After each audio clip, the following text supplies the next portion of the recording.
Bonjour à tous, bienvenue dans cette nouvelle vidéo. Aujourd'hui, j'ai décidé de te parler un petit peu de mon parcours dans la spiritualité parce que c'est vrai que c'est une question qu'on me pose, tu t'en doutes, un petit peu régulièrement, de savoir comment j'en suis arrivée là, comment j'en suis arrivée à pratiquer ce métier qui n'est pas aussi courant que comptable ou secrétaire ou prof, voilà, juste pour donner quelques exemples. Donc voilà, c'est un peu l'idée de cette vidéo, c'est de t'expliquer un petit peu mon parcours. Alors je te rassure, je vais te faire la version très très courte et je vais surtout respecter l'intimité des gens qui sont plus ou moins concernés par cette histoire parce qu'ils m'ont rien demandé et qu'ils n'ont pas besoin d'être affichés. C'est mon choix à moi, donc c'est important pour moi de le respecter. Mon parcours spirituel, en fait, il commence dès toute petite. J'étais une enfant assez connectée à pas mal de choses. Il y a eu les rêves, annonciateurs notamment, les cauchemars, qui aujourd'hui, je m'en rends compte, mais sur le coup, c'était pas du tout conscient, me connectaient à des savoirs qu'aujourd'hui j'utilise quasiment au quotidien, comme par exemple les différentes catégories d'entités. Il y avait aussi des ressentis physiques forts. Pouvait m'arriver par exemple en cours de sport de me dire oula j'ai mal à la cheville et de me rendre compte qu'en fait non, c'était ma voisine qui avait mal à la cheville et moi je sentais juste la douleur de ma voisine. Des endroits où on se sent pas du tout bien dès toute petite et où j'arrivais à détecter que oula c'est bizarre ici, il y a des charges négatives, même si évidemment j'étais pas du tout capable de poser ces mots là. Dans mon enfance, j'ai aussi été confrontée à des gens qui vivaient des choses très très fortes, de la clairvoyance mal vécue par exemple, etc. Donc c'est des choses que j'ai croisées dès toute petite, dès enfant. Et puis enfant, je pratiquais aussi des choses que la plupart des enfants ne pratiquent pas. Donc là, on est plus dans la grande enfance, j'ai 11-12 ans, et je pratique facilement la bibliomancie, donc la capacité à chercher des réponses dans un livre. Si ça t'intéresse, tu peux faire une recherche Google, ils t'expliqueront ça très bien. Je pratiquais aussi le pendule. J'utilisais en fait le pendule que ma maman avait dans un tiroir, qu'elle avait acheté avec un petit magazine où tu pouvais découper les 22 arcanes majeures du tarot de Marseille. Donc je savais établir avec lui de façon très instinctive une convention, c'est-à-dire lui demander comment tu dis oui, comment tu dis non, quelles questions j'avais le droit de poser et celles que je ne pouvais pas poser, et accepter quand le pendule refusait de me répondre, que ça faisait partie du jeu. Et puis tu te doutes bien, j'ai aussi joué avec les 22 arcanes majeures du tarot de Marseille qui se découpaient dans le magazine de ma maman. Donc j'ai très vite commencé la cartomancie, très rapidement en refusant la voyance. Voilà. Et c'est vrai que c'est quelque chose qui perdure aujourd'hui. Je refusais de parler de l'avenir, de traiter de certains sujets comme la santé ou la mort ou les trucs débiles du genre est-ce que je vais avoir mon examen. Et ça a fait partie de moi dès toute petite. Et c'est des choses qui perdurent encore aujourd'hui. Tu te doutes, j'ai grandi et adolescente, j'ai commencé à proposer à mes copines de leur tirer les cartes. Alors bien sûr, à l'époque, le grand sujet c'était le sentimental. Mais voilà, je tirais les cartes très régulièrement aux copains, aux copines, etc. Mes ressentis se faisaient de plus en plus précis parce que la carte chez moi n'a toujours été qu'un support pour recevoir mon intuition, ma petite voix intérieure, appelle ça comme tu veux. Donc parfois il est arrivé que certaines personnes s'approchent de moi gentiment pour se moquer et puis qu'elles repartent avec une tête un petit peu déconfite parce qu'elles se rendaient compte que j'arrivais quand même à détecter des choses que j'étais pas censée savoir. Bref, tout ça pour te dire que dès toute petite il y avait déjà pas mal de choses et arrivé jeune adulte, j'ai décidé carrément de pousser plus loin et d'aller jusqu'à essayer l'écriture automatique, etc. avec succès. Hein. Par contre, qu'on soit bien d'accord, ces pratiques-là peuvent être des pratiques risquées. J'ai conscience aujourd'hui que j'ai pris des risques et je vous mets en garde sur ce type de pratiques qui doivent être réalisées de façon sécuritaire quand on sait se protéger, quand on sait faire attention à ses énergies parce qu'on peut attirer des choses qui ne sont pas forcément chouettes à attirer. Et d'ailleurs, c'est la suite de l'histoire. J'ai vécu adulte une infestation à la maison, donc la présence d'entités vraiment pas cool du tout, où ça se manifeste de façon très très forte.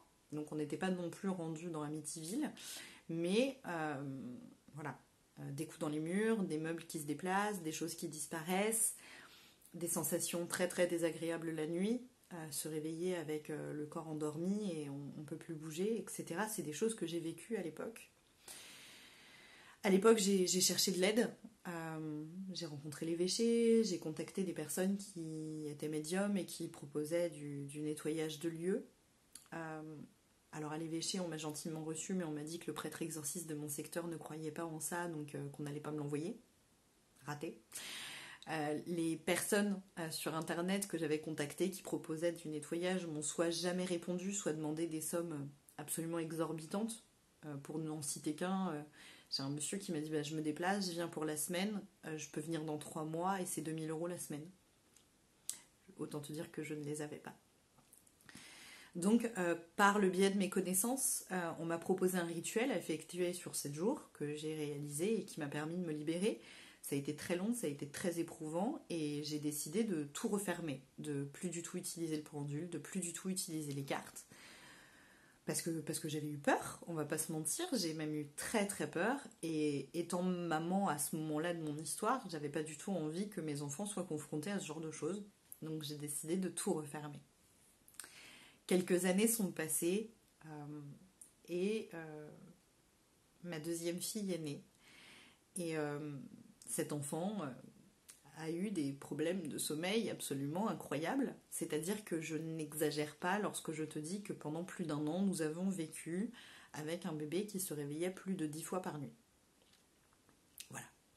Donc évidemment, on a cherché des causes médicales, rationnelles, et quand toutes les portes se sont fermées à ce niveau-là pour nous apporter de l'aide, j'ai vu comme par hasard passer, comme par hasard n'est-ce pas, une publicité pour un salon du bien-être qui avait lieu pas très loin de chez moi. Et j'ai donc décidé d'y aller. Je me suis dit après tout, j'ai tout essayé à part ce côté-là. Je savais que ça existait. Je savais à quel point ça pouvait provoquer de l'inconfort chez les enfants qui sont parfois plus ouverts que les adultes. Et donc j'ai décidé d'y aller. C'est là que j'ai racheté mon premier oracle, l'oracle Béline. Si tu connais pas, tu peux aller faire une recherche. C'est un oracle assez connu, qui est très franc, qui est très direct et avec qui je me suis très vite, très bien entendue. Et c'est là que j'ai rencontré un médium que j'ai pas osé aborder ce jour-là, mais que j'ai recontacté quelques mois plus tard, après une énième nuit absolument catastrophique de réveil intempestif de mon enfant pour lui demander de l'aide, tout simplement parce que j'étais à bout de nerfs, à bout de fatigue, à bout de tout ce que tu veux.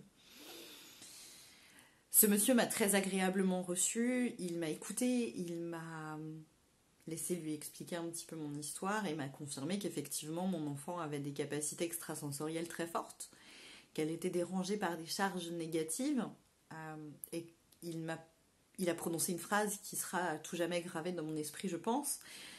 Il m'a tout simplement dit oui Marion, bien sûr que je peux aider ta fille, mais toi t'attends quoi pour bouger ton cul? Je dois vous avouer que sur le coup, j'ai été assez surprise d'entendre cette phrase-là. Il m'a dit, mais tout ce que je vais faire, t'es capable de le faire en fait. Donc, quand est-ce que toi, tu t'occupes d'enlever les charges négatives chez toi et que tu te mets à protéger ton enfant énergétiquement en fait?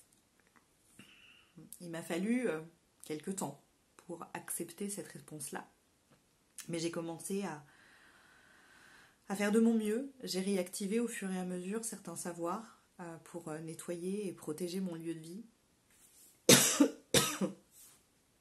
Et plus je l'ai fait, plus mon enfant s'est mise à dormir de façon normale et il y a eu de moins en moins de réveils. Et puis j'ai été initiée par ce monsieur aux soins énergétiques. J'ai vécu un soin initiatique très très fort qui est venu réactiver plein de choses chez moi, notamment des capacités de clairvoyance. Mes ressentis sont devenus encore plus forts, etc. Et donc j'ai commencé à proposer des soins énergétiques sur des cobayes. C'était assez chouette. Et puis surtout, j'ai une amie qui m'a sollicité parce que elle aussi, son bébé dormait pas. Donc elle m'a demandé de venir nettoyer chez elle, ce que j'ai fait avec joie. C'est là que j'ai fait ma première libération d'âme errante. C'était l'âme d'une petite fille qui était coincée là, que j'ai réussi à libérer. Et puis j'ai enlevé d'autres trucs un peu moins sympathiques ce jour-là aussi. Et puis les parents de cette dame-là qui sont venus me chercher parce que lorsque les filles de mon amie venaient dormir chez papy et mamie, elles étaient également embêtées. Donc je suis allée nettoyer chez eux.